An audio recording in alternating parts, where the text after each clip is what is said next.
اس جنگ میں فتح کے بعد تاریخ میں پہلی مرتبہ دہلی براہ راست مسلمانوں کے کنٹرول میں آ جاتا ہے۔ دہلی کا شہر اب ایک اسلامی شہر ہوتا ہے۔ گو کہ اس سلطنت کا مرکز ابھی تک غزنی میں ہوتا ہے، لیکن مسلمان سلطنت کی آخری حدیں دہلی پار کر کے قنوج اور بنارس تک پہنچ چکی ہوتی ہیں، اور اب پورا مغربی ہندوستان مسلمانوں کے تسلط میں آ جاتا ہے۔ تقریباً 1206 عیسوی تک سلطان غوری بڑی شان کے ساتھ اس پوری ریاست پر حکومت کرتے ہیں، مگر 1206 عیسوی میں جہلم کے پاس ایک سفر کے دوران جب وہ آرام کر رہے تھے تو کچھ شرپسندوں نے موقع سے فائدہ اٹھاتے ہوئے سلطان کو شہید کر دیا۔ سلطان شہاب الدین کا مزار اسی مقام پر راولپنڈی سے چند کلومیٹر فاصلے پر آج بھی قائم ہے۔ یہی وہ وقت تھا کہ جب منگولیا میں چنگیز خان اپنے تخت پر بیٹھتا ہے اور آئندہ آنے والی دنیا کی تاریخ بدلنا شروع ہوتی ہے۔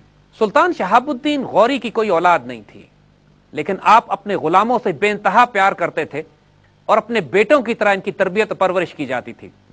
ان کے تمام بڑے بڑے جنرل، سپہ سالار اور مشیر وہ غلام ہوا کرتے تھے کہ جو مختلف ملٹری کیمپینز میں انہوں نے خریدے تھے یا ان کے پاس پکڑ کے لائے گئے تھے۔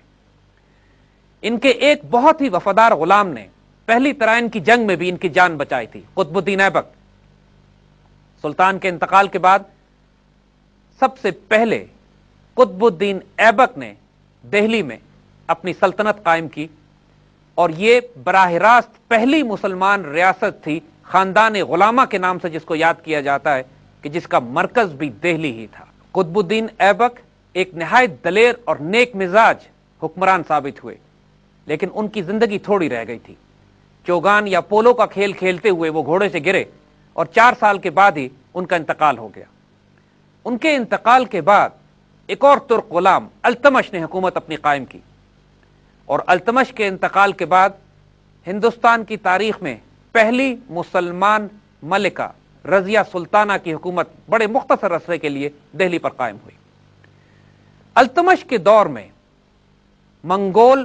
منگولیا سے نکل کر ایشیا وسطی کو تاراج کرتے ہوئے درہ خیبر کے راستے دریائے سندھ تک جا پہنچے تھے۔ پہلی مرتبہ مسلمانوں کو منگول خطرے کا احساس ہوا، اور منگول تلواروں نے مسلمانوں کا خون چاروں طرف بے دریغ بہانا شروع کیا۔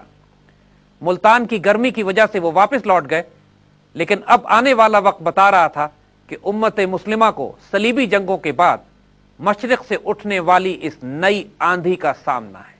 سلطان شہاب الدین غوری کی یہ فتح اس نے تاریخ کا رخ تبدیل کر کے رکھ دیا۔ آئندہ کئی 100 سال تک ہندوستان اسلامی سلطنت کا حصہ رہا۔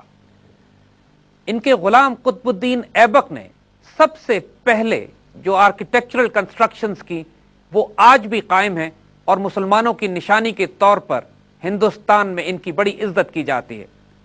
قطب مینار تو یونائٹڈ نیشنز کی طرف سے بھی ورلڈ ہیریٹیج کا حصہ بنا دیا گیا ہے۔ پہلی مسجد جو شمالی ہندوستان میں بنائی گئی، مسجد قوت الاسلام، وہ بھی قطب الدین ایبک نے قائم کی۔ ایبک کے بعد کئی ڈائنیسٹیز آتی رہی یہاں پر، اور آخر میں مغل حکمران آتے ہیں جن کی قیادت بابر کر رہے تھے۔ بابر نے جو مغلیہ سلطنت قائم کی، اس نے آج کے ہندوستان کو وہ رنگ دیا ہے جو آج آپ دیکھتے ہیں۔ تمام تر ترقی، عمارتیں اور تہذیب جس کی وجہ سے آج ہندوستان پہچانا جاتا ہے یا آج بھارت پہچانا جاتا ہے، وہ تمام کا تمام اس برکت کی وجہ سے ہے کہ جو مسلمانوں نے 1000 سال یہاں حکومت کی، اور خاص طور پر کئی 100 سال کی وہ تہذیب کہ جو مغلوں نے آ کر یہاں قائم کی۔